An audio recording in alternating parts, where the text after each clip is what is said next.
कोई इंसान किसी एज लॉन्ग एज वो टैलेंटेड है वो किसी भी फील्ड में अपना मार्क बना सकता है। और रहा सवाल कुछ तो लोग कहेंगे, लोगों का काम है कहना, लेट देम स्पीक। सबसे इम्पॉर्टेंट बात, respect the norms of society.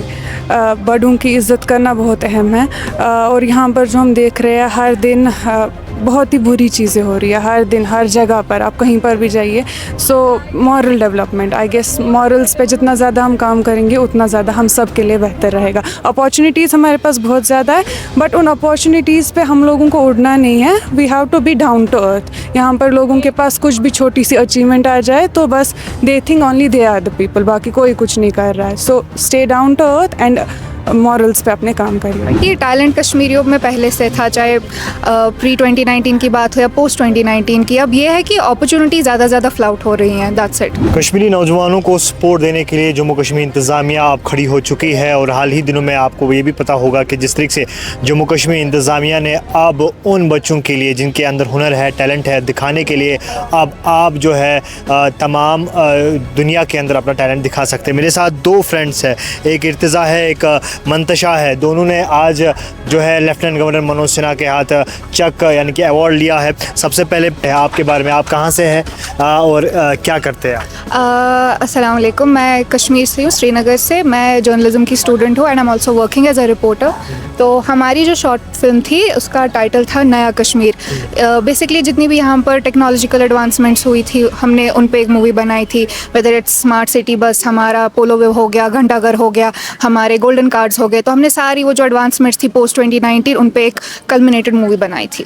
क्या लगता है कि 2019 के बाद अब मौका मिलता है नौजवानों को आगे बढ़ने के लिए, उन्हें प्लेटफॉर्म मिलता है?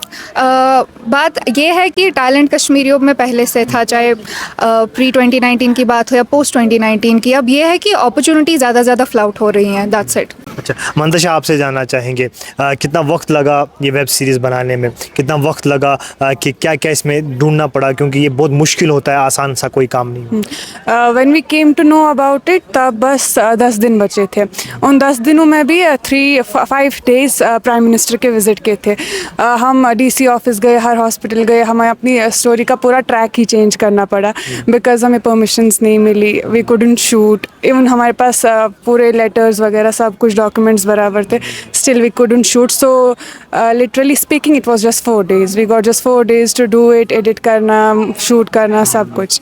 दिमाग में आइडियाज़ कहाँ से आए? ये आइडियाज़ कहाँ से जो हमने अंदर देखा नया कश्मीर, वो आइडियाज़ कहाँ से? Guidelines mostly, we followed guidelines कि हम क्या क्या कर सकते हैं। फिर उसमें से हमने बहुत सारी चीज़ें पिक की, आसपास देखा कि क्या क्या चेंजेस आई है, तो उन सब चीज़ों से हमें बहुत हेल्प। अच्छा, सोचा था कि मनोज सिन्हा के हाथ, लेफ्टिनेंट गवर्नर मनोज सिन्हा के हाथ अवार्ड पकड़े?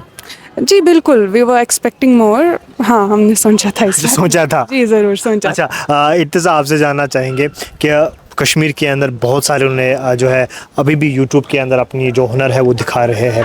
आपको लगता है कि अगर इसी तरीके का हाल रहा, अगर इसी तरीके का प्लेटफॉर्म मिला तो यकीनन तौर पर हर किसी नौजवान को जो है अपने हुनर दिखाने का मौका मिल सकता है? बेशक, जैसा कि मैंने आपको पहले भी बोला, कश्मीरियों में टैलेंट भरपूर है, चाहे वो व्लॉगिंग में हो, चाहे रिपोर्टिंग में हो या फिर कोई भी फील्ड में हो।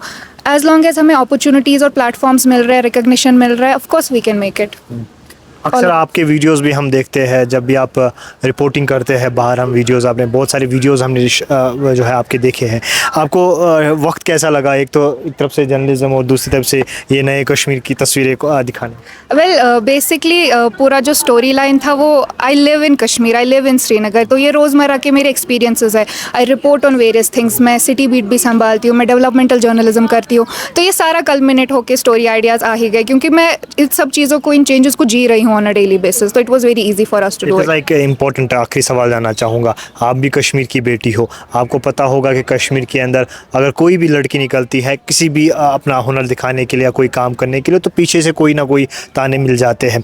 क्या लगता है किस तरीके से एक लड़की को जीना चाहिए, या लड़की को क्या कुछ करना चाहिए अगर उसको अपना टैलेंट दिखाने की ज़रूरत है? एज लॉन्ग एज एक लड़की टैलेंटेड है, वो किसी भी फील्ड में, लड़की क्या कोई इंसान किसी, एज लॉन्ग एज वो टैलेंटेड है वो किसी भी फील्ड में अपना मार्क बना सकता है। और रहा सवाल कुछ तो लोग कहेंगे, लोगों का काम है कहना, लेट देम स्पीक। आपसे थोड़ा सा मैसेज लेना चाहेंगे उन तमाम नौजवानों के लिए, क्या पैगाम रहेगा आपका जो कि आजकल गलत कामों में मुब्तला है? सबसे इम्पॉर्टेंट बात respect the norms of society. बड़ों की इज़्ज़त करना बहुत अहम है। और यहाँ पर जो हम देख रहे हैं हर दिन बहुत ही बुरी चीज़ें हो रही है, हर दिन हर जगह पर, आप कहीं पर भी जाइए। So moral development, I guess morals पे जितना ज़्यादा हम काम करेंगे उतना ज़्यादा हम सब के लिए बेहतर रहेगा। अपॉर्चुनिटीज़ हमारे पास बहुत ज़्यादा है, बट उन अपॉर्चुनिटीज़ पे हम लोगों को उड़ना नहीं है। We have to be down to earth. यहाँ पर लोगों के पास कुछ भी छोटी सी अचीवमेंट आ जाए तो बस they think only they are the people, बाकी कोई कुछ नहीं कर रहा है। So stay down to earth and morals पे अपने काम करिए। थैंक यू, बहुत बहुत शुक्रिया हम दोनों से बात करने के लिए। ये थे इर्तिज़ा और उसके साथ साथ मंतशा जिन्होंने हमारे से बात की। और हकीकत ये है कि जब आपको किसी चीज़ का प्लेटफॉर्म मिलता है तो यकीनन तौर पर आप आगे बढ़ते हैं, यकीनन तौर पर आप माँ बाप का नाम, वादी कश्मीर का नाम रोशन करते हैं। कहीं ना कहीं ऐसे भी कलाकार हैं, ऐसे भी नौजवान हैं जो चाहते हैं कि हम भी जो है आगे बढ़े, हमें भी कोई प्लेटफॉर्म मिले। तो यकीनन तौर पर अब जम्मू कश्मीर इंतज़ामिया ने ये तय कर लिया है कि जनाब अब हर किसी को जो है यहाँ पर टैलेंट मिल सकता है। आप देखते रहिए कश्मीर प्राइड, शबरेज़ बशीर के साथ।